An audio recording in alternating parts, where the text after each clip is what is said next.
Jackson Swain, touchdown.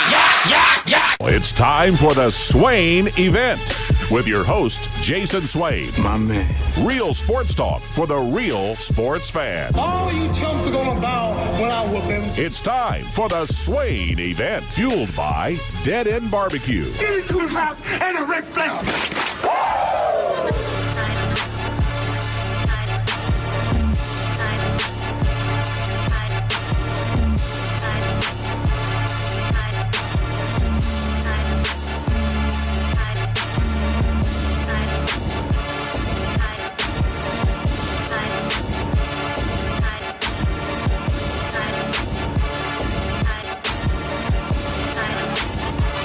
SwainEvent.com, fueled by Dead End Barbecue, top 100 barbecue restaurant in America. Hope y'all are having a wonderful Thursday. It's September the 21st. It's the best day of the week. Y'all didn't know? Ben McKee, Go Balls 247. I'm Jason Swain, live from the Low T Center studio. It's Thursday, Ben. Are we ready? Are we ready for the game this weekend? Are we ready? Yes. I guess so. I'm interested to see how this football team responds. So I'm excited for Saturday afternoon's game on the SEC network. I am too, man. I want to see how this team responds. This is the first bit of adversity. Not only that this football program has really experienced from a combination of its own fan base and national media, college football fans, SEC football fans. This is the first time, like real, true adversity, criticism. First time for, you throw in the athletic department as well. And it's what makes this place different than Central Florida, South Florida, Tulane, Houston. The wins are amazing. You beat Florida last year. It's an amazing scene. Alabama, no need to really explain. That speaks for itself, right? The wins are gigantic, but the losses are heartbreaking, especially when you don't play well. And what made the whole situation worse is how bad Florida played against Utah. So, this is the first bit of serious adversity being that some of these players have experienced, some of these coaches have experienced. And do you ignore all of it? I don't know. I mean, sometimes seeing and hearing some of the criticism is kind of what you need if you know how to handle it the right way. But most of the time, athletes don't know how to handle it the right way. So if you don't know how to handle it the right way, you might as well just block it all out. But how will this team respond? You nailed it. I agree with you. There's some players individually that were highlighted in last week's meeting that did not play well. And I'll be watching to see what they do and how they bounce back. And then as a unit, there was some poor play, and we'll see how they bounce back. But I watched some UTSA film yesterday. You watched them take that L to Army last Friday night? Yeah, I watched it. Yeah. Army whooped up on them boys. Go Army, beat Navy. I don't know. It's hard to gather football. A lot, huh? It was beautiful football last Friday night. Okay. I mean, if you like watching Army play football, that's on you. Well, Army actually was a little fun to watch in that particular game. They've opened it up more offensively this season. What's that? They threw it a little bit. More than normal. That was actually a pretty good game last Friday night. I was watching it in a bar restaurant setting in Lake City, Florida, just north of Gainesville. So didn't have the broadcast turned up, but was watching every play, scouting Tennessee's Week 4 opponent. I was working, of course, scouting Tennessee's Week 4 opponent, UTSA, and it was a nice back and forth football game. So we'll see if Frank Wilson plays on Saturday. I think that's a big key to their recipe. He has a toe. I'm assuming it's turf toe, but he has a toe. He was in a boot. Yes, turf toe. Yeah, he was on the sideline with the boot. If he plays, I don't know how he's going to be anywhere close to himself and what makes him really good. He's a quarterback that has experienced a ton of injuries. I don't know how he's going to last for 4 quarters, but if you're Tennessee, you prepare for that and you prepare for him to be his best. The backup quarterback there at UTSA, and when you're watching the UTSA Army film, like I didn't watch any of UTSA on defense because like we're not running what Army runs offensively, so I just didn't waste my time. I did watch the offense of UTSA, and oh, fans, guess what you're gonna see a lot of from both teams on Saturday. I know you're excited about this. You're going to see a lot of screens to the outside to the wide receivers. All right? Get it out there quick. That's what you're going to see. And But I real quick, Swain, I do think fans need to realize that Tennessee does that as an extension of the running game. And this is where the wide splits come into play, to try and space out the defense. If it's clear that there's 4 or 5 guys in the box defensively for Tennessee's opponent, then they're gonna hand it off. But if there's more guys in the box than they can account for, more guys in the box that they can block, then they dish it out to the perimeter, these wide receiver screens that they've done for 3 years now, and now all of a sudden everybody's got a problem with it. Ben, what's that? You know why people got a problem with it now? It ain't the same. Yes, because they're pushing they're not pushing the football down the field as much, and against Florida they didn't have as much success running the football.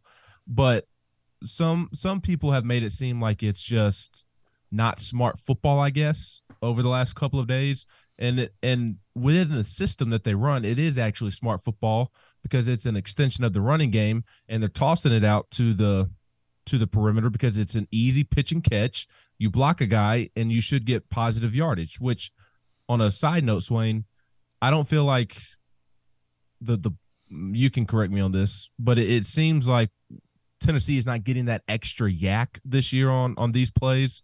And I wonder if the blocking on the perimeter by the receivers, not Brew McCoy, because as you mentioned on Twitter this week, that dude is a dog. I am not referencing Brew McCoy when I say this, but the other receivers, it seems like they haven't been as successful as run blockers this season.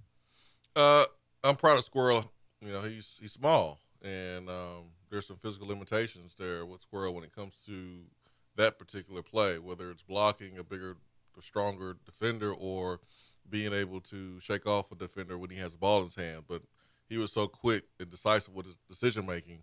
He was able to break some tackles. Guys wasn't able to really put his hands on him, and man, he did a good job running hard and falling forward. There's a little helmet-to-helmet action there on one of his runs, but he popped up, and I was really proud of how Squirrel ran the football. Thornton could be better as a runner with the ball in his hands. I felt like he stopped his feet a little bit when he got a screen pass on initial contact. Romel's good, but you know Romel's not someone that's gonna give you that Cedric Tillman treatment either. You know, that stiff arm and being able to pick up more yards after the catch. And you know, Brew is Brew. So I mean, that's just a fair, honest assessment from what I saw from those 4 wide receivers against Florida. Listen, I understand, and I know you're not talking to me, but like folks have to understand the advantages of running the quick wide receiver screens to the outside. It is a numbers game, and it is something that we see more now of, and we should have saw more of it 15, 20 years ago. Like we used to talk about it. We talked about it more than we actually did it. And I wish we would have done more of the wide receiver screens when you had a linebacker trying to play in between the slot and in between the box and tried to cheat and was able to play both. And I didn't think we did a great job of space. We could have done a better job. So it's not that you shouldn't like the receiver screens. It's that for Tennessee fans, it can be a little annoying when that's the only thing that you have been able to do because you can't do some other things offensively because of the play of a particular group. And so that's the thing that can become annoying and frustrating. So that's what I was talking about. Like you might see a bunch of it. You're going to see a bunch of it from UTSA because I think the front for Tennessee is going to get those guys problems where they won't be able just to drop back and throw the ball down the football field. So, and then you're not going to be able just to run it up the middle either. So getting the ball to the perimeter is something that UTSA is going to have to do. So you're going to definitely see it from their side. How much will we see it from Tennessee's side when Tennessee should and will have the physical advantage in the trenches? Like, do you have to throw it out there? Or are you going to say, no, we're going to run in between the tackles? And you know what else we're going to do when we pass the ball? We're going to drop back. And we're going to be in the pocket. And we're going to throw the ball down the football field. Or do we see what we saw in the first two games playing against inferior opponents and a ton of those screens on the outside? Now, it's important to run those because they're drive starters. Like, it's first down and 10. Boom, throw it out to the outside. Now second and 6 or second and 5. Now the tempo gets going really, really fast. So, yeah, man, there's advantages, man. We got a phone call early. Let's get to a phone call right quick. Good morning. Swain, it's Jay, brother. How What you up, doing? Jay? Ben, hope you're doing well too, Bubba. Thanks, Jay. I am, and I hope you and yours are doing well as well. Yeah, Bubba. Thanks, man. Thanks. Boys, well, Swain, you wasn't lying, man. I went back and rewatched the game, but this team's definitely got issues blocking. Ain't no doubt about that. You had to rewatch it to see that? Say what? I said you had to rewatch it to see that? Yeah, because once Joe threw that interception, I was kind of in a fit of rage, and I didn't really see much after that. I understand. I totally get it. No, but I think this game is important because it's not – if you come out and have a good showing and you look like the Tennessee of old, it doesn't guarantee that you're going to do that against SEC competition, but it is a glimmer of hope. But if you come out and you look like the same old Tennessee that has this season and you still struggle and the offense still looks out of sync and you're still not blocking well, that's 1/3 of your season. And you almost just have to kind of chalk it up to this is who we are and this is who we're going to be this year. I don't know if you can have much optimism for improvement like we're all of a sudden going to go against Alabama and A&M and start blocking the hell out of people and running our offense. I just don't know how much optimism you can have for that.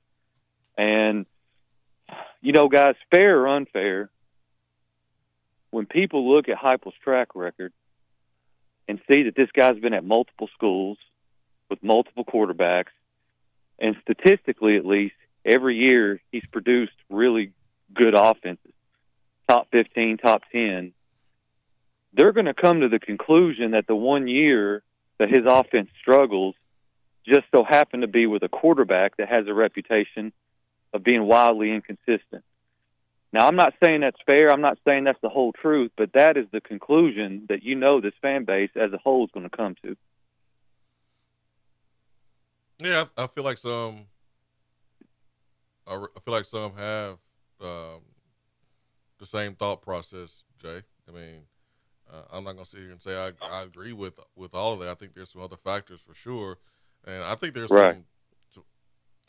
some factors that's fair to criticize, honestly. But just lumping it all on Joe, I don't think it's nor fair nor accurate completely. So, yeah, like What? if you don't play well this weekend, there's going to be a lot of apathy going into South Carolina about Tennessee's chances to win in that football game, and that's it's not supposed to be like that, guys. Like the moment Tennessee lost to South Carolina last year, we were like, oh yeah, wait till we get you at our house. Wait till we get you at our house. We've been waiting on this for months, and the last thing we need is to go into the South Carolina game saying to ourselves, I don't know, man. Don't you already kind of feel that way? No, I don't. I do, based off of how that offensive line played in the swamp on Saturday. We're going to learn a lot about this particular football team over the next 9 days. This game against UTSA on Saturday afternoon and the game against South Carolina next Saturday night. Those two football games are going to tell us a lot about how the rest of the 2023 season is going to go. And Jay, thanks for the call, buddy. We got to run. But like, think about the Florida game. It wasn't just the offensive line that got Tennessee beat the way we got beat. It was offensive line and tackling. Yes.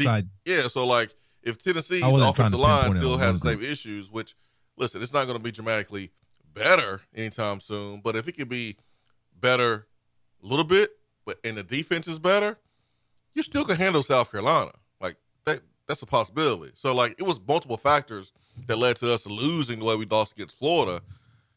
If you clean up the other factors and you have better play offensive line-wise, you get Cooper Mays back, like that's the reason for the optimism. That's the reason why I don't feel like we're entering the South Carolina game, in this game, feeling helpless and feeling like there's no chance to play better. Like it was one game. It was one game. So better get Cooper back for that South Carolina game. I know that much. And Spencer Rattler's been playing well, just hasn't gotten much help around him because of some inconsistencies up front along his offensive line and their weapons that have been banged up. Juice Wells, he's probably not going to play. Finally got back for the Georgia game after being banged up all fall camp and then broke a bone in his foot. So I don't think that he would be able to play against Tennessee. But I guess my overall point is that Tennessee is closer to South Carolina than we realized coming into the season. Yeah. Especially right now, 865-255-03. Swain Event, fueled by Dead End Barbecue.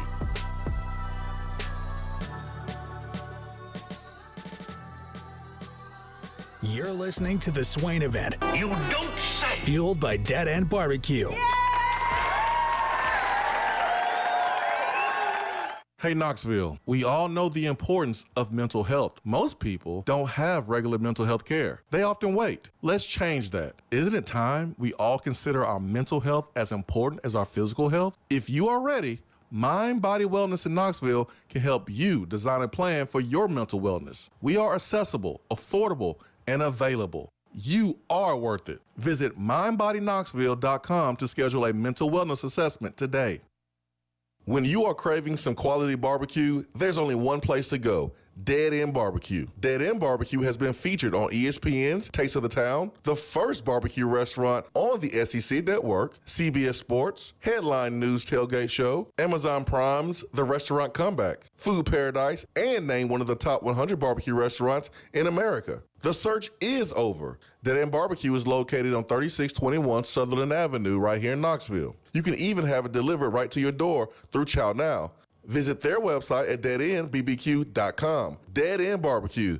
The search is over. Hey, Vol Nation. This is Charlie Pratt, financial representative with Modern Woodman and MWA Financial Services. Modern Woodman has been touching lives and securing futures for 140 years. Being born and raised here in East Tennessee, I'm honored to help East Tennesseans in all phases of life with retirement planning, investments, and life insurance. A big win on Saturday starts with preparation early in the week. A secure financial future starts with planning today. Contact my office today at 865-919-6468 to review your financial plan and make sure you are on track for success. As always, go Vols. Registered representative and investment advisor, representative offering securities and advisory services through NWA Financial Services, Inc., a wholly owned subsidiary of Modern Woodman of America, member of FINCRA, SIPC.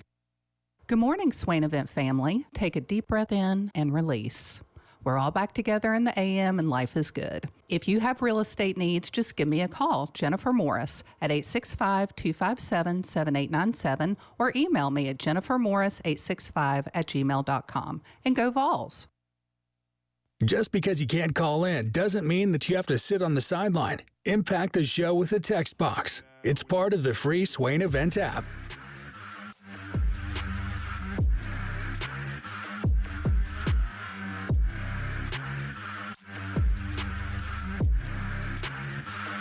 Eight 255-03 is our telephone number. Ben McKee, Go Vols 247. Jason Swain here with you. Live in the Low T Center studio. We'll get to the Betty Chevrolet text box here first, but on the hotline, we got Gene with us. Gene is joining us here on the Swain Event. Gene, good morning. Oh, hold on. There we go, Gene. Sorry about that. Good morning. Good morning. Good morning, sir. How's Ben this morning? How's Ben? I'm great. How are you, Gene? I'm good. Oh, I'm wondering if we're missing goalish more than we thought we were going to. Probably, Gene, because no one thought it would matter. Let me say this. I won't say no one. We didn't hear anyone say, "Man, oh man, we lost goalish, man. What are we gonna do?" Like everyone was like, "Oh, okay, we got Hyper. We good. Good luck, goalish." Right. I don't think Haswell is on the same page with our head coach like our former Oxley was. No. And also, Gene, we don't. Go ahead. I'm sorry. I do think you also need to point out though that Joey Halsley does not have a top 10 pick at right tackle.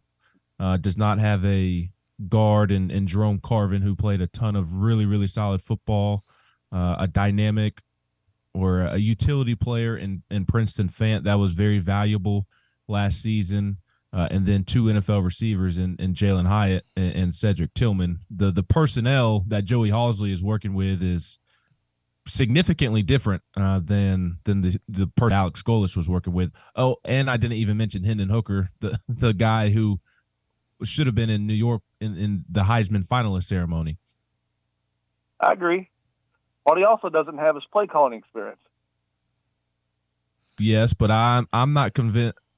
I'm not convinced that Joey Halsley is the one calling the plays. So I feel you. Tennessee certainly misses Alex Golesh. Not trying to insinuate that they're not at all. Alex Golesh, as Swain was just alluding to and detailing, like he was a big piece of the puzzle and did a lot to help this Tennessee offense and deserved more credit than he was receiving. But I also think last year's circumstances are not this year's circumstances. Do you think that Cooper Mays being out is why we can't seem to get any tempo? Because this offense doesn't work without it. Cooper is a big reason. We had a conversation preseason about most important players on this football team. And I was like, Cooper is the most important player in this offense, most important player in this football team, and listed off several reasons. And, you kind of see why I said that. Number one, he has experience, and he's been productive. Also, this tempo, it goes to another level. And you haven't been able to run your tempo the way you want to because you don't want to put your defense in a bad spot. Well, it just doesn't seem like there's any urgency, too, either. Where before you'd see everyone run to the line, get set. Now we're not doing that. We're walking to the line like we're running a conventional offense, which we're not. And it's slower. Other teams are waiting for it. It's slow, but you got to think about it, Gene.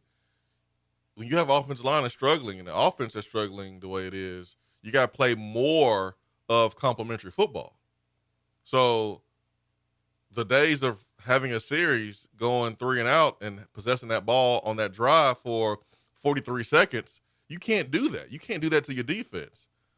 Now, offensively, if you go 3 and out last year because of a drop pass or missed assignment or whatever reason, you just didn't get to the first down marker, you felt confident that, okay, we'll get the ball to the defense or the offense, let our defense play, even though we had a drive of less than a minute, because we know the next drive, we're going to go score a touchdown.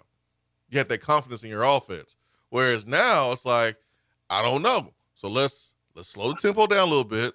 Let's play more complementary football to our defense, and let's hope the next drive that we can generate some more offense and go down and score. Last year you had more certainty that you would be able to do it. So I think you're seeing more of complementary football this year than last year. That's why the tempo is not as fast. And one of the reasons why is because Cooper is not out there. All right. Well, guys, it's not the year we thought we were going to start with, that's for sure. Nope. We thought we were going to be 3-0, but we're 2-1. So, yeah, you handle business this week. Next week, you will be 4-1 with a bye week going into Texas A&M, which, hey, not the worst thing ever. Tell you it would that. not be the worst thing ever. It would be 4-1 going into Texas A&M, that's for sure. But you got to handle business, and you got to improve, Gene.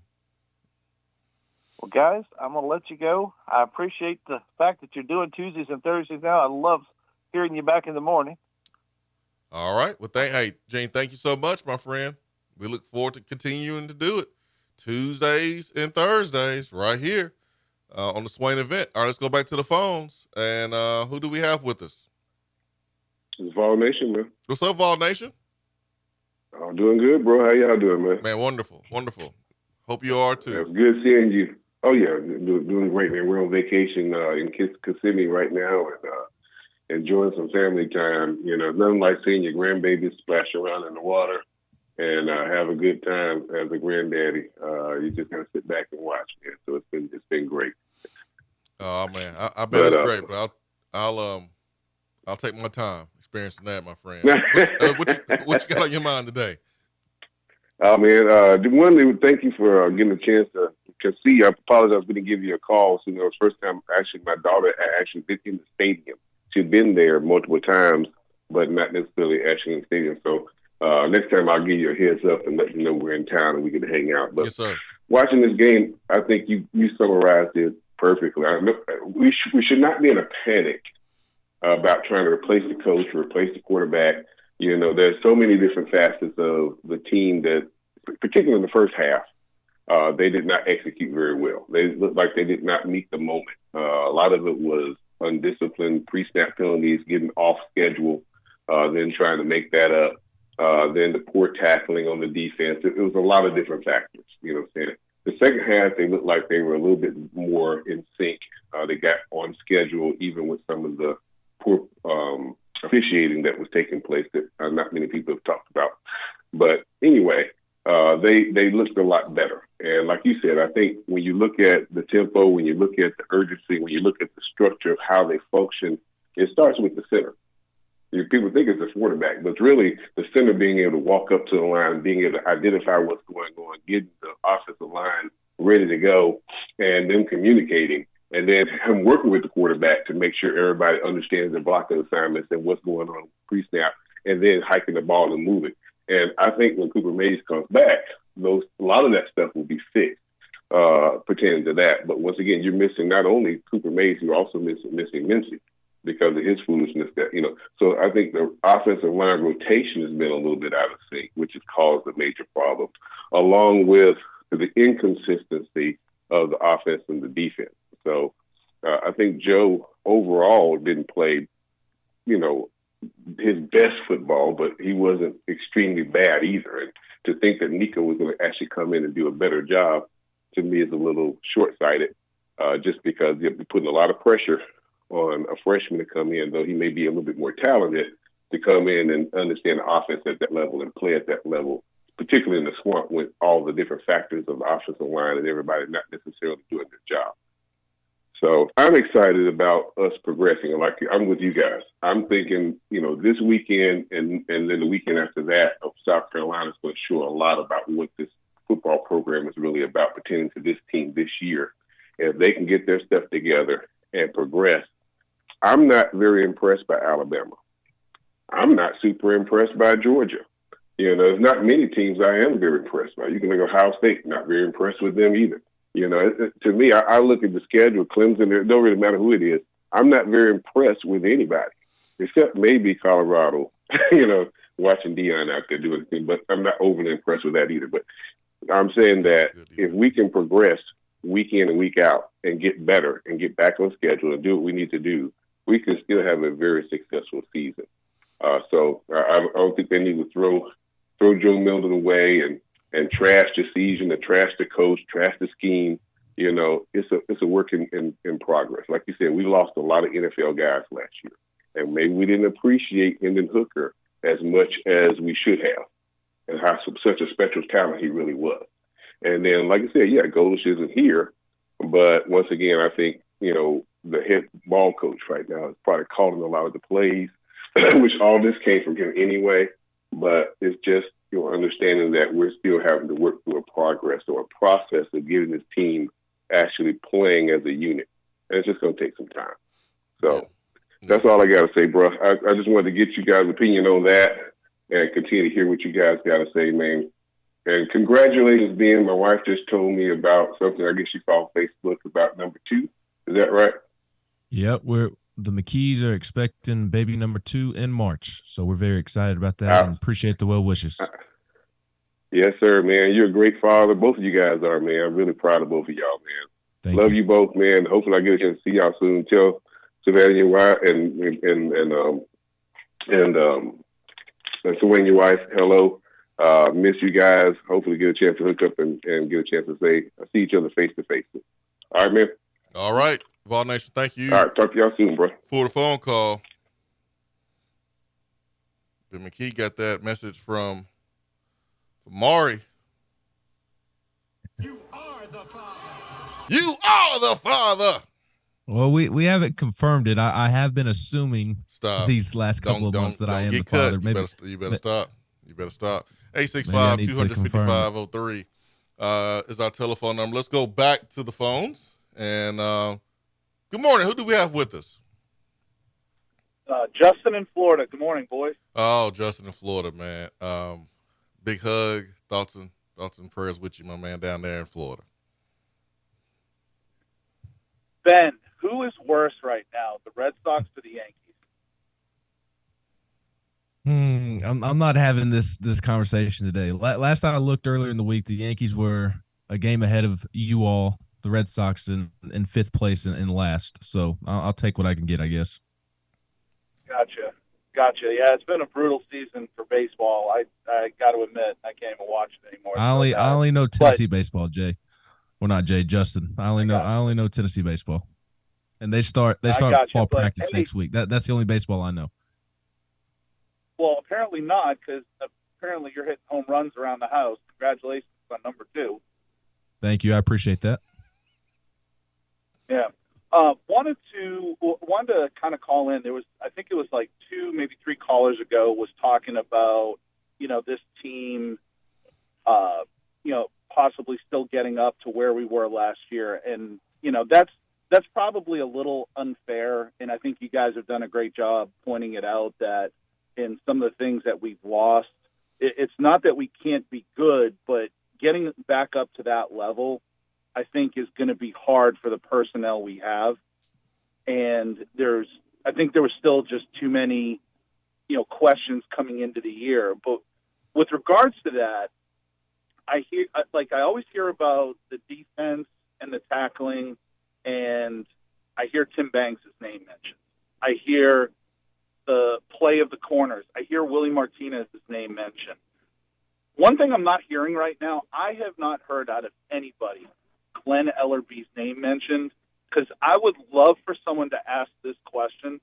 What was the plan at backup center coming into this year? Because as important as Cooper is, I think he's also battled through a lot of, like, dings and nicks, and I give the guy credit for being a warrior and playing through being hurt, but he's definitely been, you know, at times, you know, playing through stuff because we needed him to.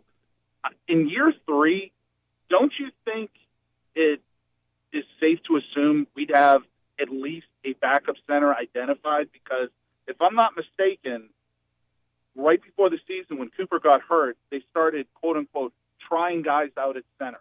Like, that's something I thought you would hear in year 1, not in year 3. And I haven't heard anything mentioned about that in terms of personnel, because I went back and watched the spring game, and because I said, who's the center running with the twos at the time, and I missed it.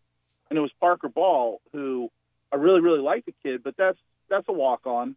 And, like, where's that scholarship, been with the program a couple of years, sort of next guy up? Because I know we're still in the middle of this season, but if Cooper decides to possibly try and go to the league, what's sort of the plan for next year? Like, where's the progression? I'd love to hear you guys' thoughts on that. Ooh, See, what had happened was. Well, I'll give you the answer, Justin. The plan was to have Addison Nichols as your backup center. And he's not ready. And because he's not ready, you had to do some musical chairs for the center position and move Ollie Lane to that center position, and then find a replacement for Ollie Lane at left guard.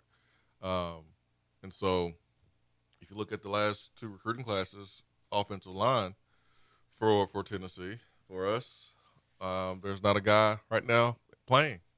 And if you are getting LOB, that cannot happen with this year's recruiting class, and it cannot happen moving forward. You got to nail the transfer portal, and you got to bring in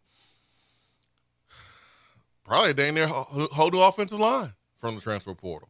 That's what it kind of feels that way, because Campbell could be gone. Spraggins most likely is gone. Crawford's definitely gone. Cooper could leave, and Ollie Lane's gone. So I'm hearing maybe one guy returns, if not all five. Yeah. And it's not – is it that simple to bring in that many offensive linemen and get them to learn this offense at this tempo? You brought two again, in. that question also goes back to Glenn Ellerby in what the hell are we doing? Yeah, that is a legitimate question, Justin. I mean, Nichols, Reddick, Herring, Grant, Clipper, they got to make a huge jump next year. I mean, they have to. Yeah.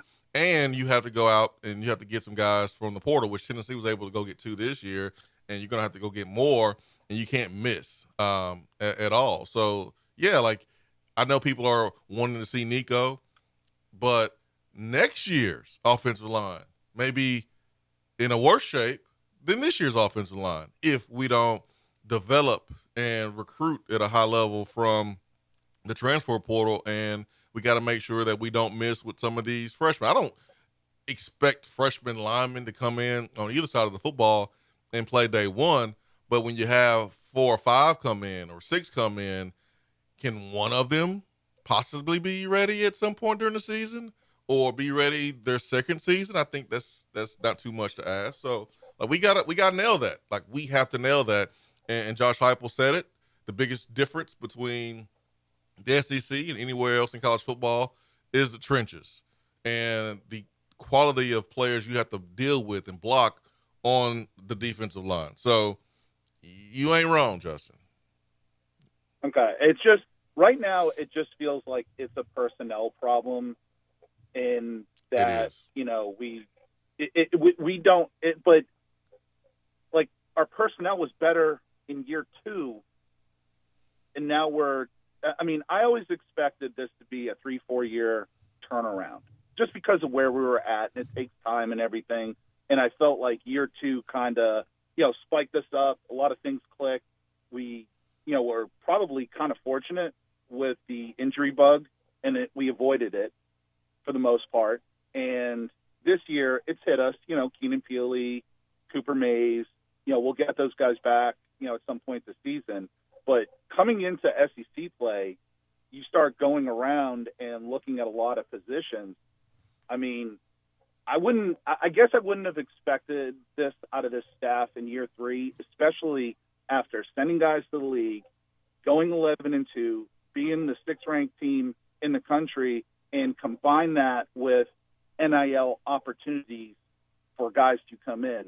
So again, I think there's a lot of questions that Heupel needs to sit down and asked some of his position coaches and saying, all right, what are we doing? What's our plan for this year, next year, year after? Because I feel like it's kind of, we're doing this on the fly.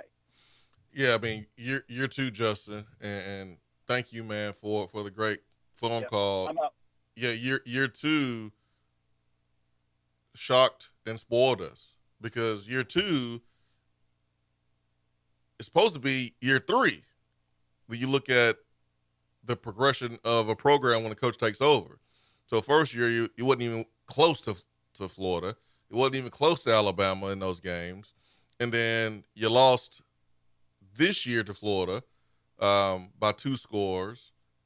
But in year two, you beat Florida and was winning by multiple scores at one point before you let them come back into the game.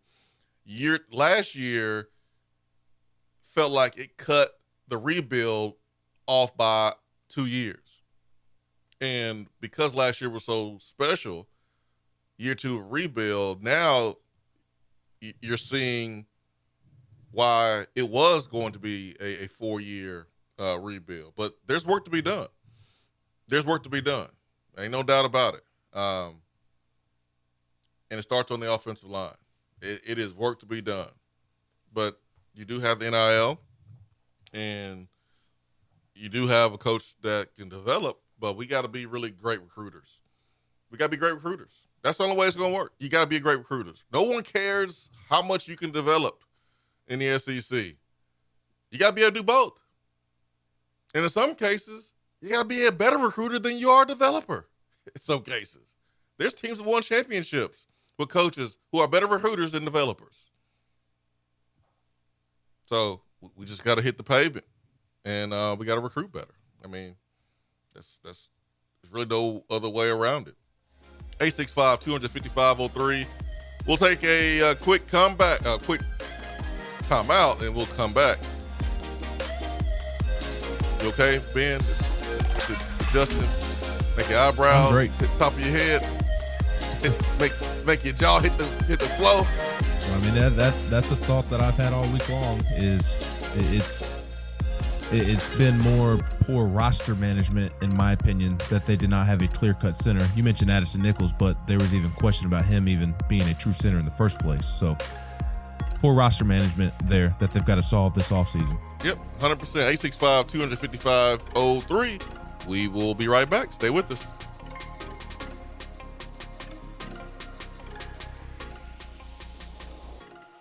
You're listening to the Swain Event. And you know this, man.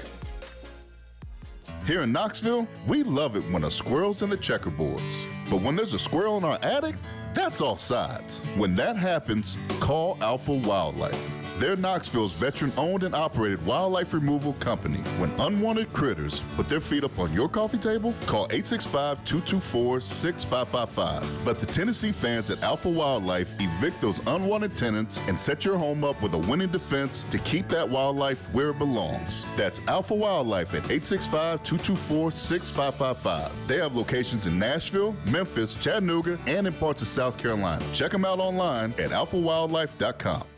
What's up, fellas? It's Swain. When it comes to health, there are numbers every man needs to know, including your testosterone number. I recommend going to Low T Center. They make it quick and easy to get your levels checked, and it's only $25. You walk in, take a simple blood test, and with their on-site lab, you'll know your results in 25 minutes. Low testosterone levels can make you feel tired and grumpy, can cause lack of motivation and drive. It can raise your cholesterol, cause weight gain, and loss of muscle mass. Go to lowtcenter.com now to book your appointment. Low T Center, reinventing men's healthcare.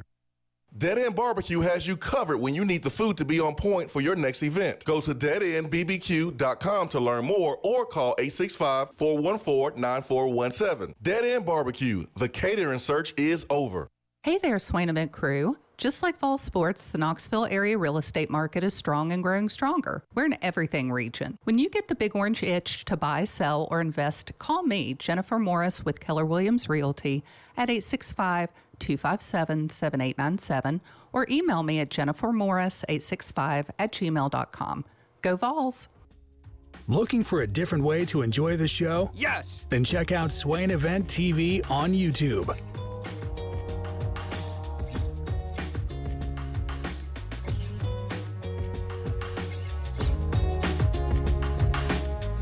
865-255-03. We had some callers earlier. The phone line's been on fire, man, today. So thanks for the phone calls. And if we missed you, the phone lines are open for you. The Beatty Chevrolet text box is always open. And so we'll get to our Beatty Chevrolet text box. SUVs, trucks, used cars available for you. Starting as low as $19,995. That is BeattyChevrolet.com. All right, let's get back to the phones. Let's do that, Ben. Let's get back to the phones. See who we have with us this morning. Good morning. Yo, it's Stokes. What? Wait, what? Stop. What? What alternate universe am I in right What's now? going on, man? You mean Seth Stokes? The one and the only. Oh, man. Yes, Boogie. My man.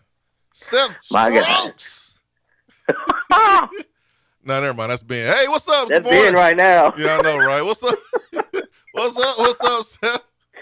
Don't Buddy, be y'all jealous. Hey man, I'm happy for you. I'm happy for everybody that has kids out there. I've got stepkids, but I'm glad I missed all that baby stuff. Yeah, it's gonna be fun. 2 under 2 should be interesting. Woo! I like sleep too much.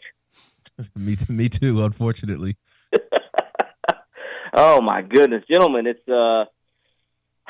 another year. It's another week after a disappointing loss to Florida, and it's another time us Tennessee fans are scratching our heads saying, "What the hell, man?" I don't know. I think there's some overreaction as usual. I think there's some genuine concern. Joe Milton stuff needs to hush. My only concern with Milton, and I know that we got spoiled rotten with Hendon Hooker. Like that kid, the more you watch this team this year, the more I hope people are appreciating what he brought to the table, much like people have with Josh Dobbs through the Garantano years. Like, I hope people are understanding how special that kid was and still is, obviously. But my only concern with Milton, and I know the offensive line plays a huge factor in this, but y'all have touched on communication. Heupel's touched on communication. They seem to be doing a little more check with me. Do they? It seems like maybe they don't have quite the level of trust from hey, just go out there, operate the offense, check with us in certain situations, but you just go make it happen. Am I kind of on the right track with that? I think you're seeing, Seth, on the road, you have a particular play that's called, and then the defense is giving you a different look, and then you can't do that play that was called because of the look the defense just switched to, and now you have to check. But you got to do it fast. You got to communicate with the offensive line. It's hard to communicate when it's so noisy, which is why we haven't seen a lot of timeouts and pre-snap penalties at home, but we've seen them. We saw them on Saturday. So I think some of that is the case, but it could be also what you mentioned. I can't definitively say and put my finger right on it, but I will say that what I mentioned has to be part of the reason that we have pre-snap penalties, or delay games, and calling timeouts to prevent delay games. That has to be some of it too. Right, and that's what I tweeted out, during the game after we burned our second timeout in the third quarter. It seems like for all his physical tools and attributes, Joe just doesn't seem to have the level of grasp of the offense that I feel that with Hooker.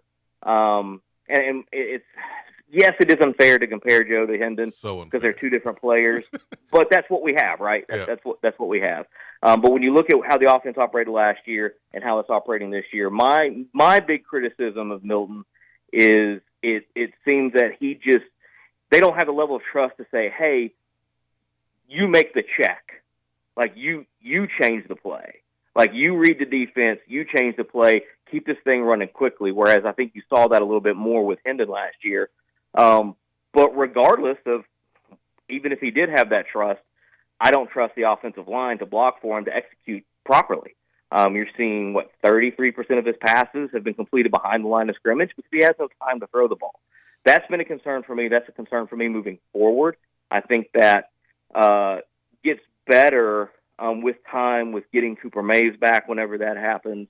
I think the offensive line will be able to elevate a little bit. You'll get guys playing more of their natural positions at that point. When a guy like Mays is out, it kind of throws it's a little bit of sand in the gears. It doesn't run as smooth, right?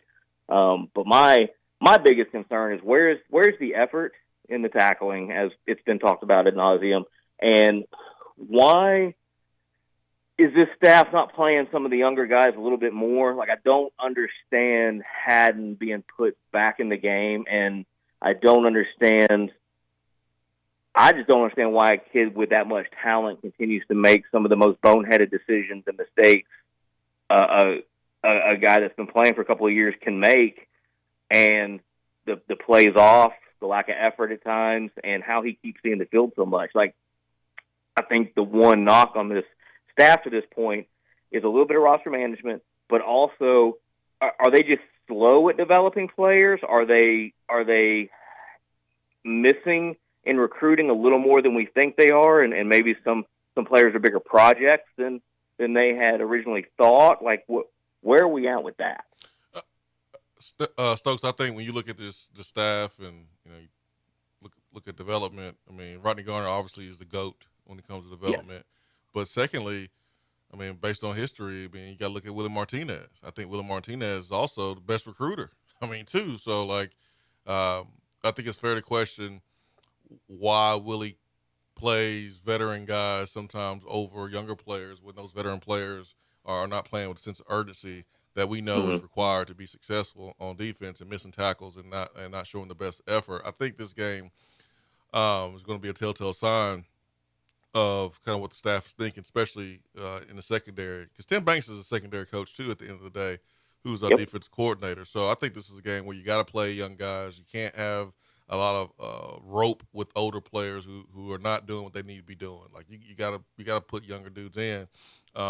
This is a game, I think, to do that. Roster management was always going to be a question the moment you had 30 players hit the portal. But the last two recruiting classes with the offensive line, not being able to play any one of those guys right now is certainly something you can't ignore and just kind of breeze over. We got to play better. We got to call it better. We got to coach it better. We got to recruit better. Like, there's no hiding. Like, there's no ducking. There's no hiding. It's not all one thing. It's not all Alex Golish. It's not all Joe Milton. It's not all offensive line, because there was times when Joe had opportunity to hit a Ramel Keaton on a slant route on third down, but it was a skipper in the dirt, or the rollout there on fourth down where Squirrel White was open and he chose to run and got tackled. Like, we can't defend Joe on those. Like, you got to make those plays. You got to be better. But the interception that Joe threw, like, that ain't all on Joe. Like, you got to have blocking. We've seen Joe hit receivers and be perfect passes. Then the receiver drop. It didn't happen in the Florida game. It's just people are taking turns messing up. Like, we can't keep taking turns. Like, everybody got to do their job at the same time. And I think that's the biggest issue, Stokes. And then there's some short-term things that you can figure out this year with Cooper Mays getting back, and then calling it a little bit different to help the offensive line. But as soon as the season's over, and not even as soon as the season's over, you got to be doing that right now, recruiting for next season. But yeah, we got to get better from a personnel standpoint with the offensive line. So that's where we are, man. Yeah, that's true. Luckily this year, it seems like a lot of teams in the SEC, I don't necessarily want to say down, but there seems to be a little bit more parity in the league this year. Some teams that normally dominate are struggling. So this loss was super disappointing. That doesn't mean the season is over. The sky is not falling yet. No. I'm very glad that we have a team like UTSA coming in this weekend, because they're going to be probably tougher than Virginia and Austin. No, definitely tougher than Austin Peay. So it's not going to be, necessarily a hard game, but one that's going to challenge some guys to an extent. And I agree with you. I think that we're really going to see what this team is made of this week. I don't see how you cannot have young guys playing some heavy snaps this Saturday. I don't see how you can get away with not doing it, especially in the secondary. But there's a lot to clean up, a lot to fix. I don't think the sky's falling yet. I think last year was special. Last year, everything clicked almost every game, which makes that South Carolina game that much more disappointing. But you had NFL linemen on offense and defense. You had NFL receivers. You had a generational type Heisman front runner at one point, at quarterback. Everything just worked last year, unexpectedly so. Mm-hmm. Like, this is kind of probably more along the lines of reality. Yeah, like this is year 2. Right. And last year felt like it was year 3. Right. Yeah. Exactly. And, you get those situations where it's like, oh, we're way ahead of the curve.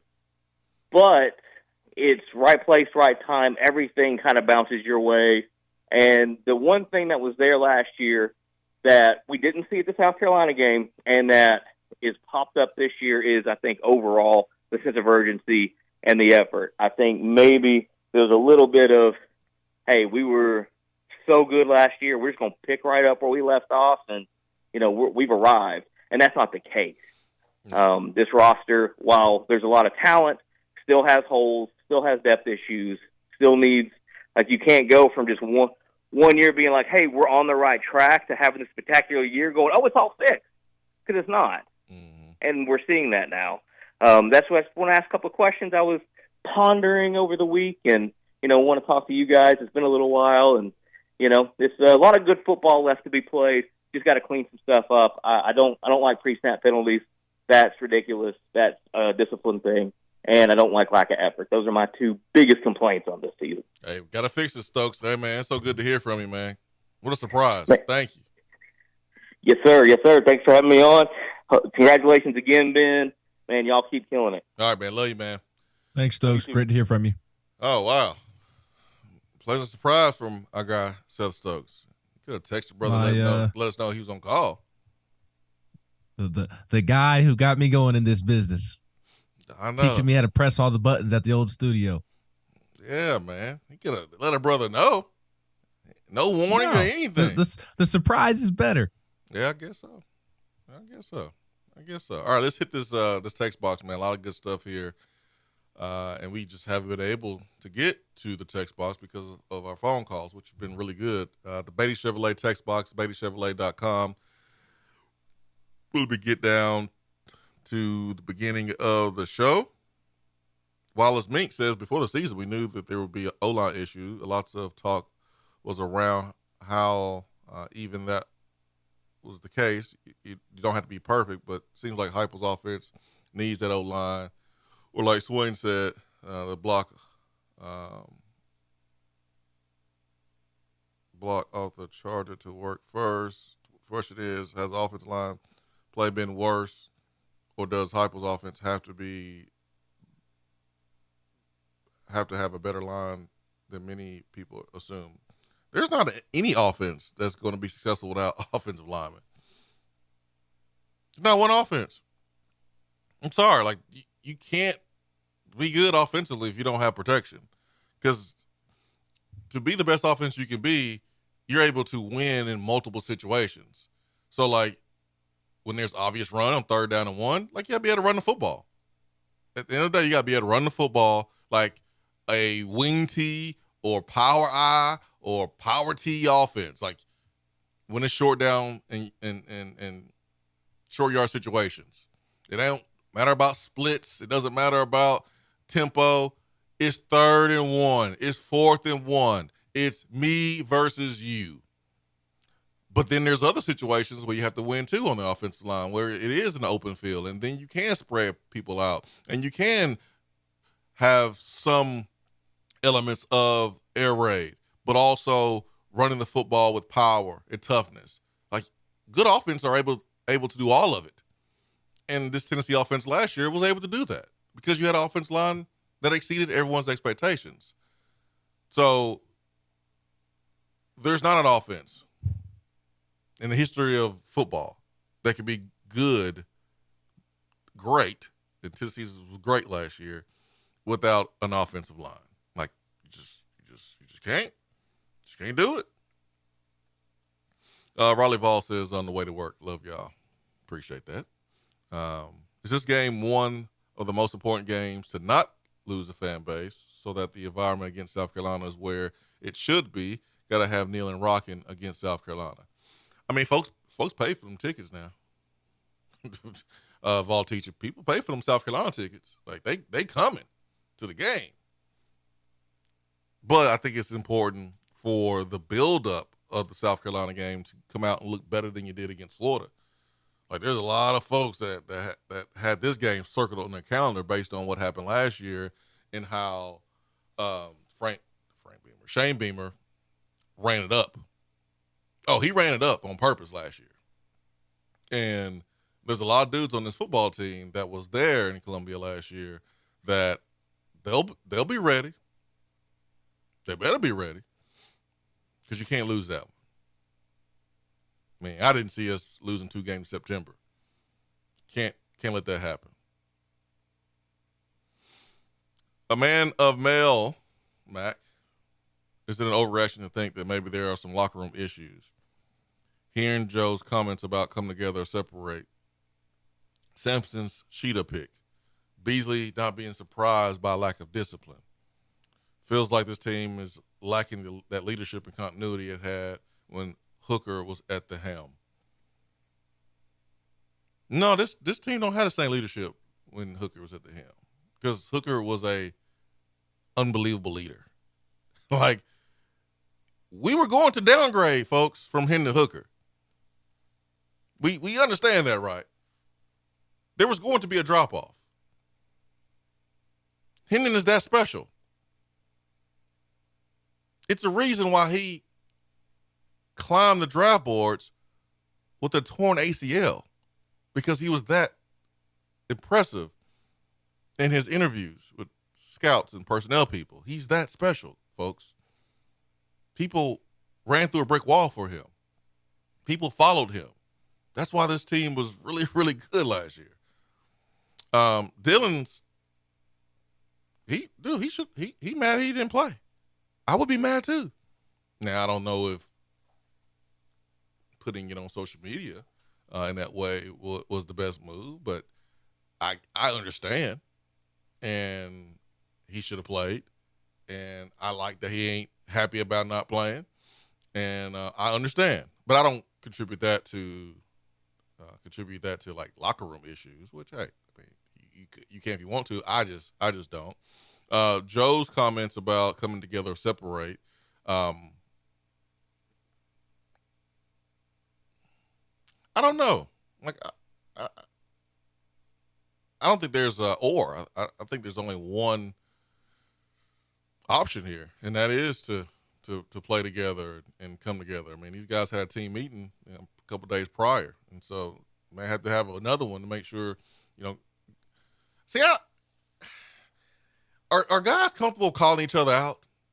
Are you comfortable calling your peers out or demanding more from your peers? And that's the way to do it.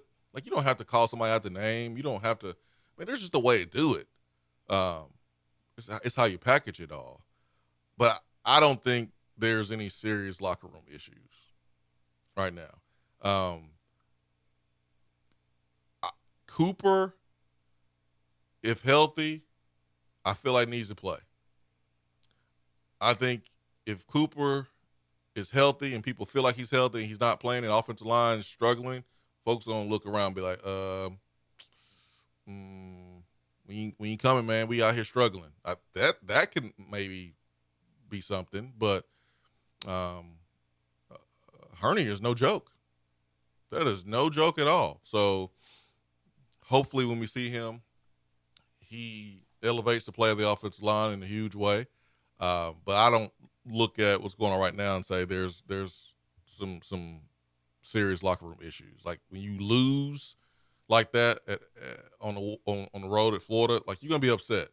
And Beasley and Joe were interviewed right after the game. And that's hard to do. Like, you don't want to talk, but you have to talk because you're one of the seniors.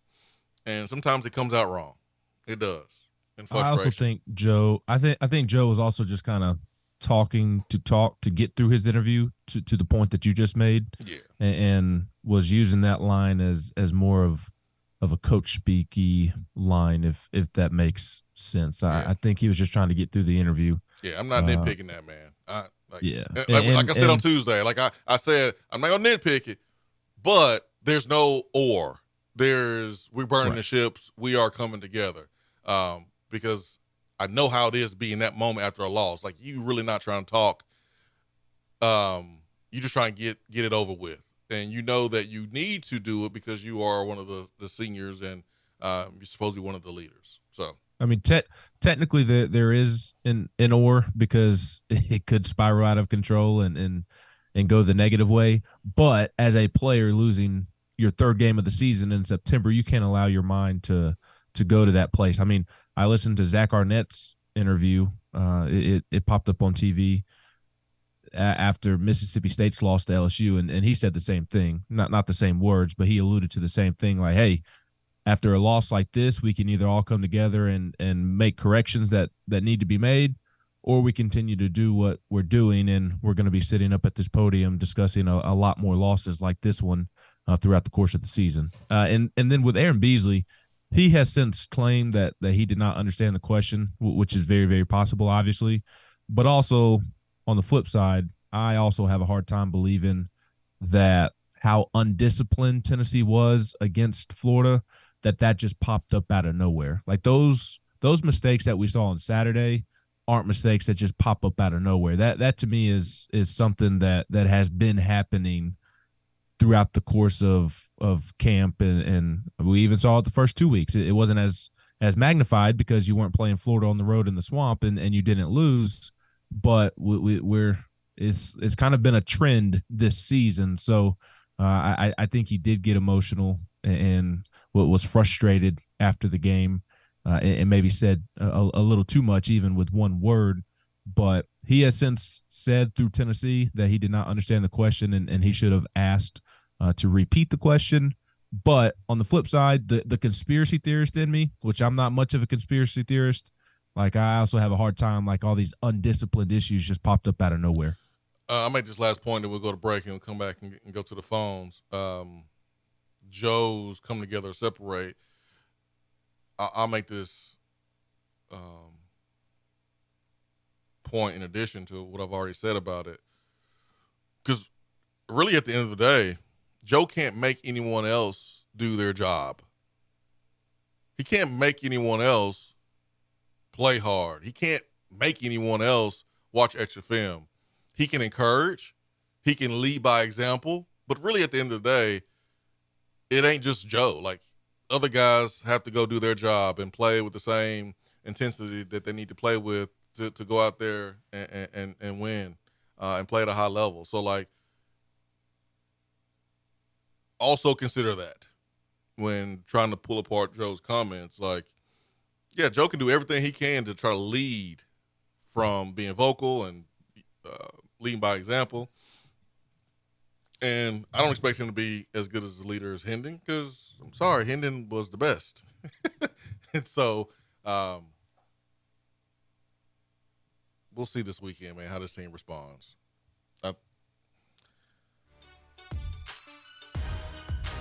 When you lose like you lost to Florida, man, there's so many questions are going to pop up of why. Trying to put your finger on it and, hey, is this the reason? Is that the reason? Man, just go ball, just go play, and some of those questions will go away, at least for a couple of days until you play another SEC opponent. 865-255-03. Swain Event, fueled by Dead End Barbecue. Be right back.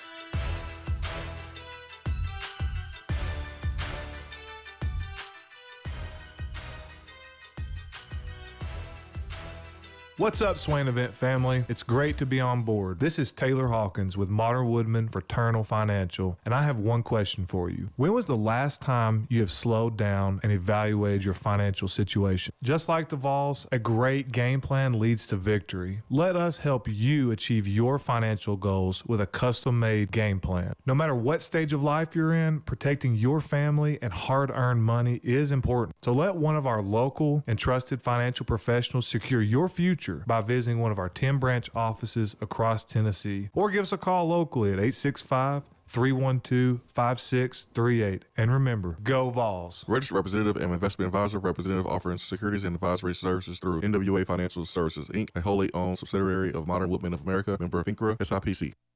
Hey there, Swain Event fam. If you're currently renting and just about priced out of your place, give me a call. Jennifer Morris with Keller Williams Realty at 865-257-7897. You may be able to buy a home and have monthly payments less than your rent. And wouldn't you rather pay your own mortgage than someone else's? Hope to hear from you soon, and go Vols. Here in Knoxville, we love it when a squirrel's in the checkerboards. But when there's a squirrel in our attic, that's all sides. When that happens, call Alpha Wildlife. They're Knoxville's veteran-owned and operated wildlife removal company. When unwanted critters put their feet up on your coffee table, call 865-224-6555. Let the Tennessee fans at Alpha Wildlife evict those unwanted tenants and set your home up with a winning defense to keep that wildlife where it belongs. That's Alpha Wildlife at 865-224-6555. They have locations in Nashville, Memphis, Chattanooga, and in parts of South Carolina. Check them out online at alphawildlife.com. We're here with Dr. Michael Carlson of Tennessee Regenerative Sports Medicine to discuss stem cell treatment and PRP. If you have orthopedic injuries, you should give them a call. That's right, Jason. We specialize in regenerative non-surgical orthopedics. So we treat damaged tendons, ligaments, and joints by using ultrasound-guided injections with stem cells or PRP. And this form of treatment actually stimulates the body's own reparative process and allows for healing of the damaged tissue. So, Doc, what makes your training different than others? Well, Jason, I've been practicing in Knoxville for 26 years, and I'm certified in interventional regenerative orthopedic medicine through the American Academy of Orthopedic Medicine. At Tennessee Regenerative Sports Medicine, I'm the one doing the procedure, and we're using your own bone marrow stem cells or PRP. So in other words, it comes from you and it goes back to you. So you know exactly what you're getting and know exactly the level of training involved. Tennessee Regenerative Sports Medicine, trsportsmedicine.com. East Tennessee's leader in PRP and stem cell therapy. When you are craving some quality barbecue, there's only one place to go. Dead End Barbecue. Dead End Barbecue has been featured on ESPN's Taste of the Town, the first barbecue restaurant on the SEC Network, CBS Sports, Headline News Tailgate Show, Amazon Prime's The Restaurant Comeback, Food Paradise, and named one of the top 100 barbecue restaurants in America. The search is over. Dead End Barbecue is located on 3621 Sutherland Avenue right here in Knoxville. You can even have it delivered right to your door through Chow Now. Visit their website at deadendbbq.com. Dead End Barbecue. The search is over. The conversation doesn't stop when the show is over. Follow the Swain Event.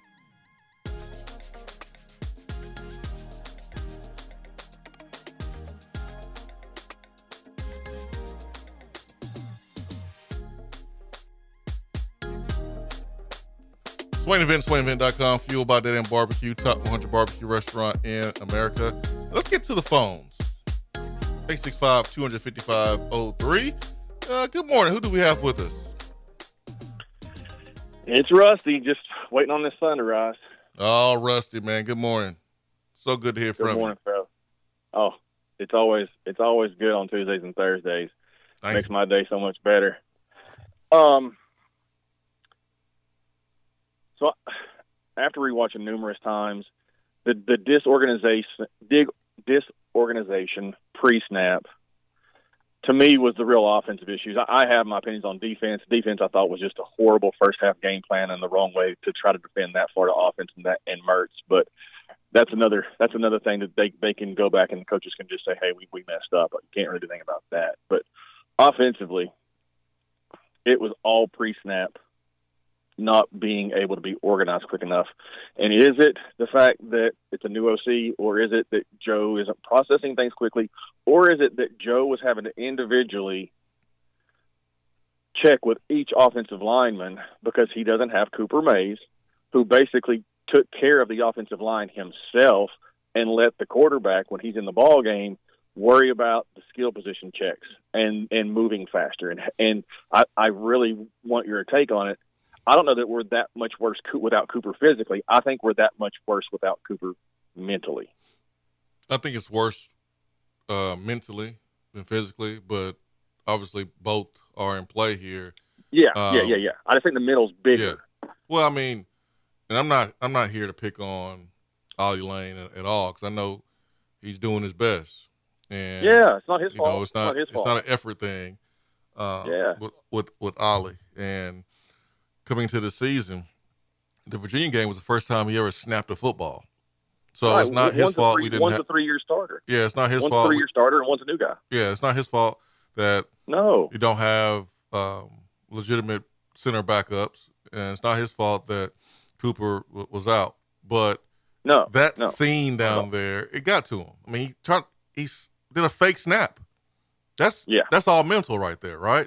So, because this is an uncomfortable situation. Mental. It was the first time he played center in that environment. And so, I think Cooper's approach mentally is definitely needed. It missed more than his play physically.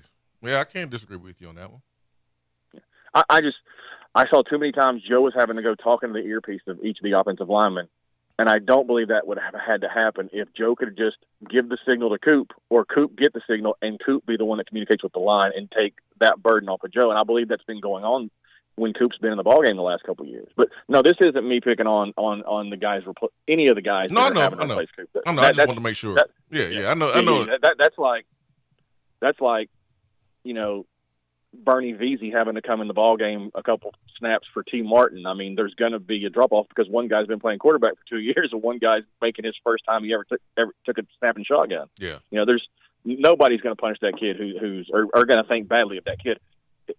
I'm assuming he's going to move to left guard whenever Cooper is back, and he's going to play great at left guard. Is my assumption. Yeah, maybe that or Carrick has played well enough to stay. I don't know what's going to happen. I know that we won't know if we've made the improvements on the road until October 21st. That's the next. Yeah. That's the next test. Yep. No, you're right. You're right. I don't know what else. We play UTSA 2 days, right? Yeah, and people are worried about South Carolina, and I know UTSA's look bad, but they're a team that could show up and play their best game of the year. So I hope everybody is focused on being as loud as they possibly can to make it a horrible environment for UTSA.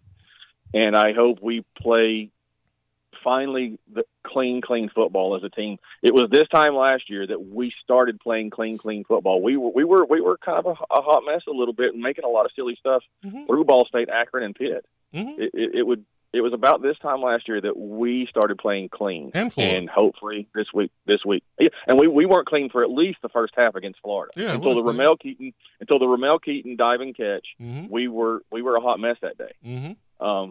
Hopefully this is the week where we put it all together, and hopefully there's a kid with Mays on his jersey out there starting at center. That would be a huge lift. 100%, man. Thank you so much, Rusty. Good stuff as always. Let me get to this text box. Back to the text box, Ben. I was joking with Rusty saying that we play UTSA in 2 days because we on this Florida game like it's a Monday. But I understand because we do the show twice a week. And technically for you guys, it's a Tuesday. So I get it. Jeremiah says, Swain, love having you back on the sidelines this season for Vol Network. I feel like we're back in 2014 having the same conversation about the offensive line and Worley running the ball. Dobbs covered up some of the offensive line difficulties in 15 with his ability to run. I think Milton has to keep the defense honest and run the ball to pressure the defense and to cover the entire field. Yeah, Joe just has to be a better runner. I mean, he has to be more decisive and just go and run with purpose. There was a quarterback draw, 6 versus 5, and my man Joe was kind of tippy-toeing a little bit, which, hey, if I'm getting beat up by the defense because line ain't blocking for me, like they need to, then I'm sure that will impact how I run. But you can't play like that. Like you gotta run it as if it's blocked, and if it's not, then it's the coach's job to either call something different or replace guys. But yeah, Joe's gonna have to be a better runner. Like I wish I could lie and I just can't lie. I gotta be fair to both sides here. I gotta be fair to both sides, and I feel like I've been fair to both sides here. Our passionate fans and our players that they're giving their all. And I know here and there, you can point out some plays here and there by certain individuals that it's not giving their all, but no one likes to lose. No one tries to lose. No one tries to go out there and get shell shocked on the road. But it happens. I've experienced that as a player on the road. Like it happens. Like you enter an L-shaped ambush and you just don't play well, and the snowballs, and it's hard to control it. And that doesn't mean that you didn't play hard, that you didn't want to play. I think a lot of people chalked it up to just poor effort, and sometimes it's not. But there were some poor effort plays that we can point out. But I want to make sure that people are fair to our players and coaches and understand that they're not perfect, and there's fair criticism in their direction. It's why you're on this stage. It's why you get paid what you get paid, and it's why you're able to make some money that you're making in NIL because of this stage. So it comes with it, and you have to embrace all of it. All right, back to the text box. I get off my soapbox.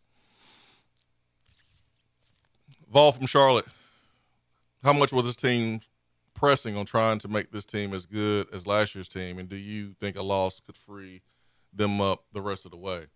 Yeah, there should be pressure to be better than last year's team. Do you remember the talk at the beginning of the season, Ben? The talk was about SEC East champions and winning the SEC championship, something that we didn't do last year. So, yeah. And I don't think there's a problem with that. I think there's a problem with that at all. Pressure can be good. And I don't think that's pressure that should break you. West Tennessee Vol, I'm glad you guys speak logically. I guess some of the fans on Twitter makes West Tennessee Vol want to punch them in the face. Don't get in trouble now. Nelson and Jackson says, hang up. We are in football season. Oh, Justin's pre-conversation baseball talk. Justin brought it. He brought it with his phone call. Be quiet, Nelson. Go get us some recruits. Go tweet us some recruits, please. 865-255-03. Listen, I'm going to be honest with you right here, guys. Temperatures are changing. And we are entering a phase of the year where depression is more prevalent. Mental health is a serious issue. We're seeing it right now in the NFL. We see it at every level. It has impacted our children, our family members. COVID has done a number to a lot of us. Being isolated, away from others, being affected. Life beats us up. Life is not easy. And mind-body wellness is here to help with mental wellness. I've experienced the benefits of therapy myself. I had a therapy session yesterday, and it's one of my most look forward events of the week or the month, because I know there's some things in the last 39 years that I haven't worked through, and I need to work through so that way I can be the best that I can be for the people I love and care about the most. And I'm not afraid to admit that. The reason why we partnered with Mind Body Wellness is because we want to help you. We think it's an important conversation that we need to have. It's a conversation that's been hidden, and it's a conversation that's been avoided because men, we don't want to share our emotions. We don't want to admit when something is wrong, and we don't want to admit when we're not okay. And I'm telling you right now, times are changing, and that makes you even stronger. So, Mind Body Wellness here in Knoxville, they are accessible, affordable, available. Their website, mindbodyknoxville.com. Go to their website, schedule a mental wellness assessment today. All right, let's go back to the phones. Ben McKee. Good morning. Yo. Is that Tramel? Yep. What's up, Tramel? Man, that's perfect time to, advertise that depression and all that, man, because Tennessee football be doing a number on your boy. Off one game?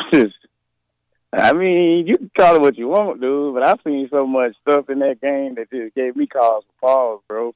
Yeah, I was a lot. hurting.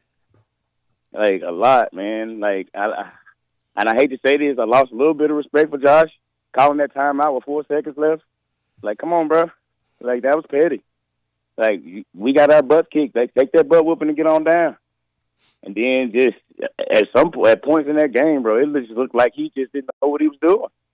Like, he looked like it the first time to me, it looked gimmicky. I ain't even gonna lie. And I'm just sitting here just like, wow, we don't know. We can't do anything?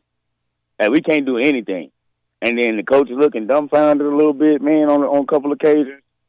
I'm not trying to be negative or not, but anything, man. But I just saw a lot of things in that game that just gave me super cause for pause. Third time going somewhere, not being prepared. You know what I'm saying? Like, I mean, and then when they asked him the question about it, about the, about the crowd noise and this and that and the third, he's like, well, I guess we just have to ramp that up a little bit more. Like, I mean, it's one time's a mistake, two times it's maybe a hiccup, but third time it's a trend. Kind of scary. You know what I'm saying? Seeing that, I don't know if it's all quarterback. I don't know if it's all, I know the center, the upstairs, the center, the head coach, the center, the quarterback connection is huge. It's super huge. You know what I'm saying? They got their center back, and we seen what happened to their offensive line. They got a little bit better. So the same thing, I think, can happen for us. But I think a lot more than that. The defense, like, you know what I'm saying? It just was a crazy game, bro. Just the kids to go down there so unprepared when, you know what I'm saying, it seemed like we were the most we've ever been prepared before. Like, I really thought we were the most prepared we've ever been to go down there to the Swamp and win it. And then to come out and lay that egg like that, man, yeah, after one game, it does give me cause for pause. It does. I've watched, we watched this game so long. I mean, there's so many things in that game just kind of gave me the cause for pause. But I hope that they can fix things, man. I hope that things can be a little bit better as the season goes on. But that defensive line, the offensive line, where it starts in the trenches, I mean, you can't win no ball games if you can't block. You can't win no ball games if you can't stop the run and get no pressure on the quarterback. This is that simple. And I don't know if that's a quick fix. And it seems crazy that we don't have any kids developed after, some of these kids. You can't bring somebody else in. They've been here. You would think they've coached these kids up and developed them a little bit more than what we saw this weekend. Now, it was a shell-shocking game and this and that and the third. I don't know if a whole team, you probably can attest to this a little bit more. A whole team can kind of just get shell-shocked as we did. Everybody, from, like he said, from coaches to players to, everybody. Nobody's exempt from, that embarrassment that happened. But I don't know, man. Me, I've been a Super Bowl my whole life, you know what I'm saying? And I really had big optimistic about this season. But, we still got games to play. You know what I'm saying? Things can change around, you know what I'm saying? The trenches is what scares me. After one game, yeah, the trenches scares me, and the tackling in space scares me. And, just all of it, honestly. So, I'm not trying to be like that. And then, You know what I'm saying? And now we all worried about the team we about to play. You good, Tremel? Like, we shouldn't be, huh? Say, keep going, man. Share how you feel. I'm just saying. I mean, the team that we about to play is, last caller just seemed like we was kind of scared to play them. It's just like, and even Hypo, it's just like, dang. Okay. They're a good team, you know what I'm saying? But there's no way we should be, like, fearing them at this point of this tenure of any of this. You know what I'm saying? I just feel a lot of fear in this team. Like, scared that we possibly lose to this team. And that's crazy to me. And where we at in the year we in, and we supposed to be ahead of schedule. Like, yeah, man. I feel you, Tremel. I ain't trying to be in my fears, but it's scary, dog. It is. Tremel, I understand where you're coming from. I feel you. I appreciate the phone call. I'm glad you were able to get that off your chest. I'll say this to Tremel's comments. The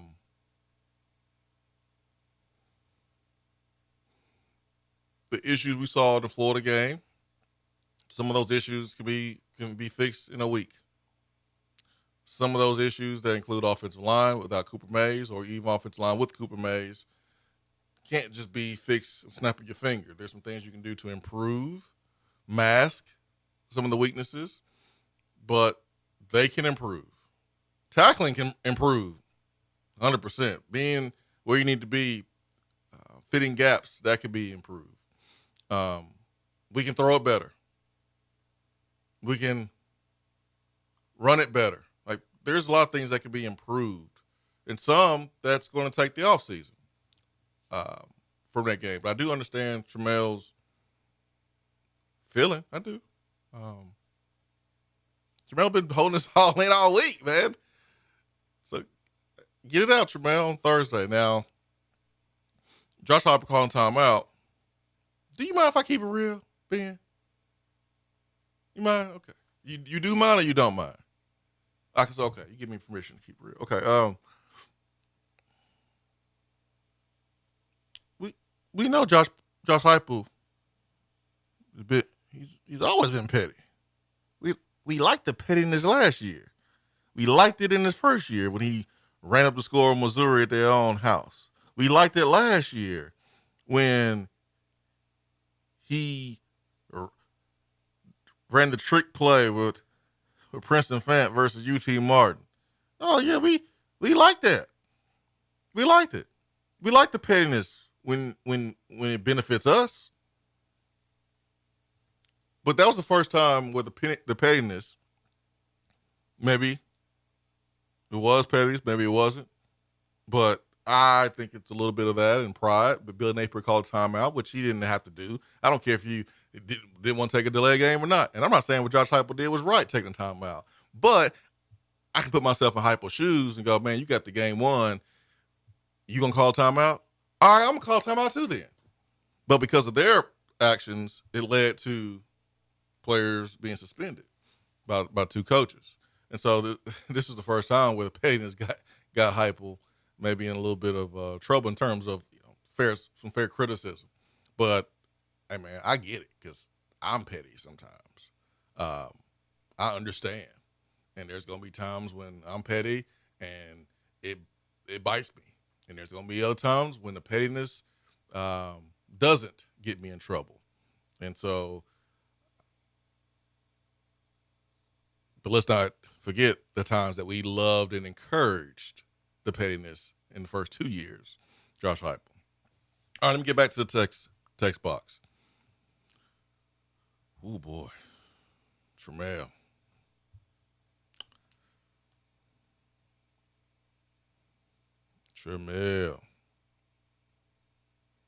Johnny Dollar says Stokes back in the house. Love the show, guys. Thank you, Johnny Dollar.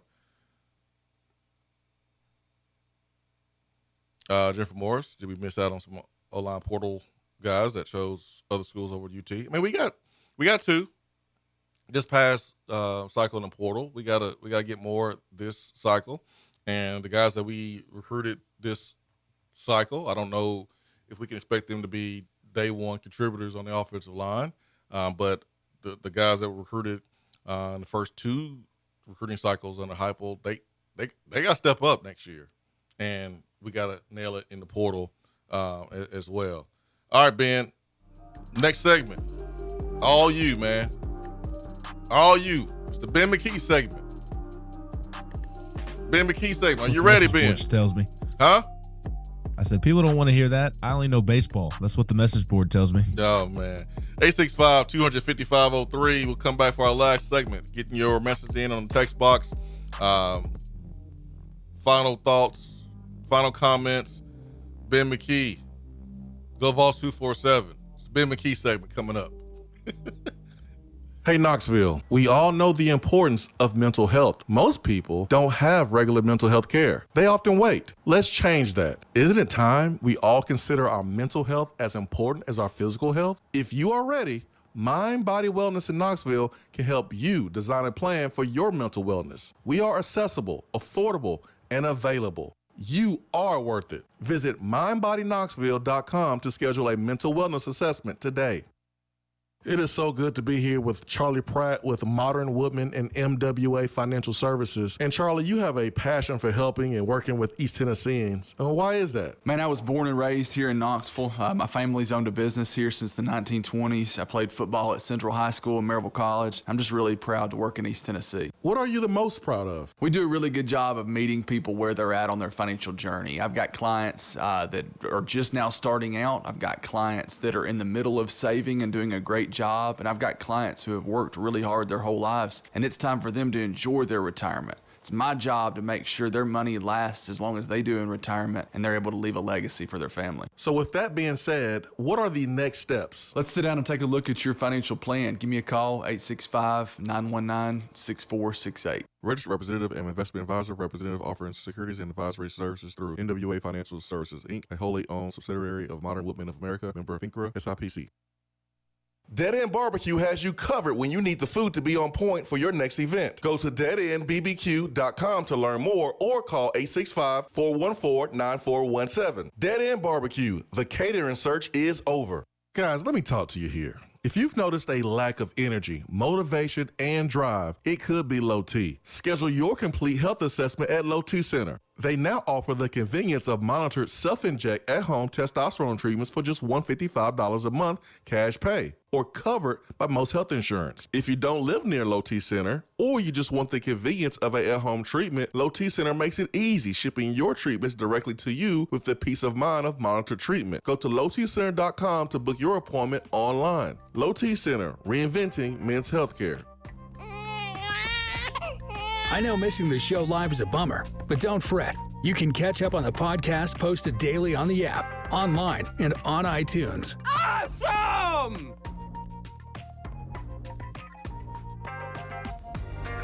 Swain Event, SwainEvent.com, fueled by Dead End Barbecue. I bet I ain't mean to play the McKee Nursery on the program this morning. But the McKee Nursery might have to get a little bit bigger. Ben, his family announced that they will be expecting another child, so we're happy for him, which may mean they may need a new house, Ben. I mean, what's the story there, man? You hitting up Jennifer Morris or what? Yeah, we absolutely need a new house, and we will be putting Jennifer Morris to work again and soon and quickly. In fact, we've already put her to work here in recent months.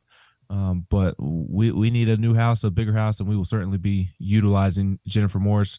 I said it on Tuesday. I'll say it again. The best part about Jennifer is not her actual job. She's great at that. Don't get me wrong. But the best part about working with Jennifer is how she makes the process seamless and easy. She takes a lot of stress off of you to where she wears that stress. She stresses out over making sure that her client is happy and enjoying what can be a very nerve-wracking process. So we greatly appreciated Jennifer for all the work that she did for us, and we look forward to working with her again. And I cannot encourage enough everybody out there who is looking to move to Knoxville or in Knoxville looking to upgrade, buy property, whatever you want to do, Jennifer can help you do it in any way possible. So I can't encourage you to reach out to Jennifer Morris of Keller Williams Realty enough. Beatty Chevrolet text box this morning, BeattyChevrolet.com brings us The text box also, if you miss any part of the show, you need to go and podcast it. We are available wherever you get your podcast, thanks to Betty Chevrolet. Terrell says, I'm sorry, y'all, I didn't mean to be that way on Thursday. I missed Tuesday. But y'all are therapy, especially after a loss. I hope I'm wrong. Hey, man, I understand, Terrell. I understand. That's why I let you do your thing, man. I knew you need to get that off your chest. I felt it. So I get it. I know a lot of people probably feel the way you feel even on a Thursday. And I'm not here to tell you that it's peaches and cream, but I also will say that the sky's not falling and there's no reason to jump off the ledge either. There's some things that have to be addressed in the offseason, but there's some things that can be fixed right now. This is a good question by Chad Ray. Do y'all think Heupel is still learning as a coach in the SEC? Much in the way a player has to catch up with the speed and talent in the SEC, isn't the coaching a different level also? I think every coach is learning every day in the SEC. You don't think Nick Saban is learning right now? The dude has been wildly successful, winning multiple championships, created a dynasty. He's an old dog, but he still has to learn some new tricks. But I do understand what you're saying. This is Heupel's third year coming from Central Florida, and I just think Heupel understands how important it is to have serious depth on the offensive line, and how important it is to not miss. You can't miss in recruiting. You can't miss. The marginal error is just smaller in this conference. So, 7 offensive linemen that we've recruited since 2021, and none of them are playing right now. So, I think that's the lesson right there. Like, you can't have that. So, I think we'll go hard to correct long-term depth in the trenches and offensive line, but that doesn't mean this season cannot be good. I believe in Heupel's offensive ability to mask some deficiencies there with the offensive line, but it helps to get Cooper Mays back too. Nelson from Jackson. Ben may think he looks like Steph Curry, which he doesn't, but he's definitely shooting like him. Congrats, my guy. That is from Nelson from Jackson. Appreciate you, Nelson. 5 Cent Vol says, yes, I agree, Swain. I like the timeout. You said it right. I mean, I was ready to go. I didn't like it because I was ready to go. That's why I didn't like it. Not because of any other reason. Some people didn't like it because they thought he was being petty. Some people didn't like it because they was ready to watch Colorado State. I didn't like it because I was ready to go. I didn't want to be out there anymore. That's why. I didn't like it. Run the ball. Let's go. Let's get out of this. Be respectful of this place. All right, Ben. Last thoughts. At 10 o'clock, I got to get on XM Radio, Alyssa Lane and Chris Doran. This will be the first time I'll be talking to Chris Doran since last week's bet of the T-shirt. So I guess I better wrap things up here. When are you posting this photo on social media? I ain't got the shirt yet. Take your time, Chris. Take your time. You should have picked one up while you were down in the swamp last weekend. I'm not buying no damn Florida shirt. It's his responsibility to give me the shirt. Fair enough, but I think Saturday's real simple for Tennessee.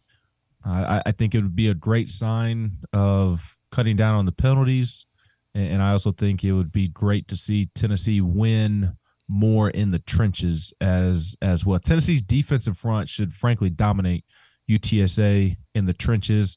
I'd like to say the same thing about Tennessee's offensive line. I just don't know the personnel is going to allow you to do that. But against UTSA, you should certainly win far more battles than you should lose if you're Tennessee's offensive line. So, and then the missed tackles. I do think it's kind of an outlier that hasn't really been the norm for Tim Banks' defense for the most part. And a good chunk of those came from the secondary as well. So I expect that to get cleaned up. But those are kind of the three things I'm looking for this weekend: clean up the penalties, win the trenches, and clean up the missed tackles. And yes, it's UTSA, but Seth Stokes hit the nail on the head earlier. It's UTSA, but it's not Austin Peay.